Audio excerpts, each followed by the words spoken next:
ஒரு ஊர்ல ஒரு பாட்டி ஒரு வடக்கடை வச்சிருந்தாங்க அம்மா. டெய்லியும் கடைக்காக வடை சுடுறப்ப ஒரு காக்கா மரத்து மேல நின்று பார்த்துட்டே இருக்கும் அம்மா. அப்படி ஒரு நாள் அந்த பாட்டி ஒரு பெரிய வடை செஞ்சுட்டு அதை மாடியில வச்சுட்டு வீட்டுக்கு போயிட்டு வெளியே வரப்ப அந்த காக்கா ஆளுங்க பாட்டிக்கு தெரியாம வடையை எடுத்துட்டு போய் மரத்து மேல உட்காந்துக்கிச்சம்மா.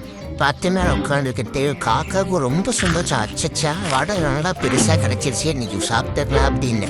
அந்த வழியா பசியோட வந்த ஒரு நரி காக்கா கிட்ட வடையை எடுத்து பார்த்துட்டு இந்த வடையை எப்படியாவது நம்ம தந்திரமா பேசி வாங்கிடணும்னு, காக்கா நீ தான் நல்லா பாடுவில்ல, எனக்காக ஒரு பாட்டு பாடு அப்படின்னு சொன்னப்ப காக்காவும் சரி நான் பாட்டேன், இந்த வடையை மட்டும் நீ வச்சிரு அப்படின்னு வடையை கீழே போட்டுட்டு அது பாட ஆரம்பிச்சிச்சம்மா. அந்த கீழே போட்ட வடையை நிறைய எடுத்துக்கிச்சு. அப்ப காக்காவும் பாட ஆரம்பிச்சு கா கா கான்னு.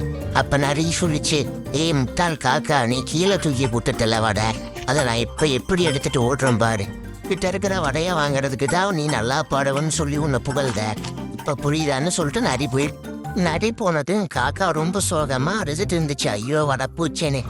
நரி சிரிச்சுட்டே உன்னை சொல்லிச்சா, வீண் புகழ்ச்சியை நம்பி காக்கா மயங்கிடுச்சு, வீண் புகழ்ச்சி எப்போதும் நமக்கு ஆபத்துன்னு காக்காக்கு தெக்கல அப்படின்னு சொல்லிட்டு நரி சிரிச்சிட்டு அப்பா நமக்கு ஒரு வடை கிடைச்சிடுச்சுன்னு சந்தோஷமா கிளம்பிடுச்சான். காக்கா அப்பொண்ணு புரிஞ்சிடுச்சான், திருடி சாப்பிட்றது ஏதோ நம்ம உடம்புல ஒட்டாதுன்னு, நம்மள யாராவது வீணா புகழ்ந்தாலும் அதுவும் நிலையா நிற்காது, அதை நம்பி மயங்கி போகக்கூடாதுன்னு தெளிவா புரிஞ்சுக்கிச்சான். நன்றி.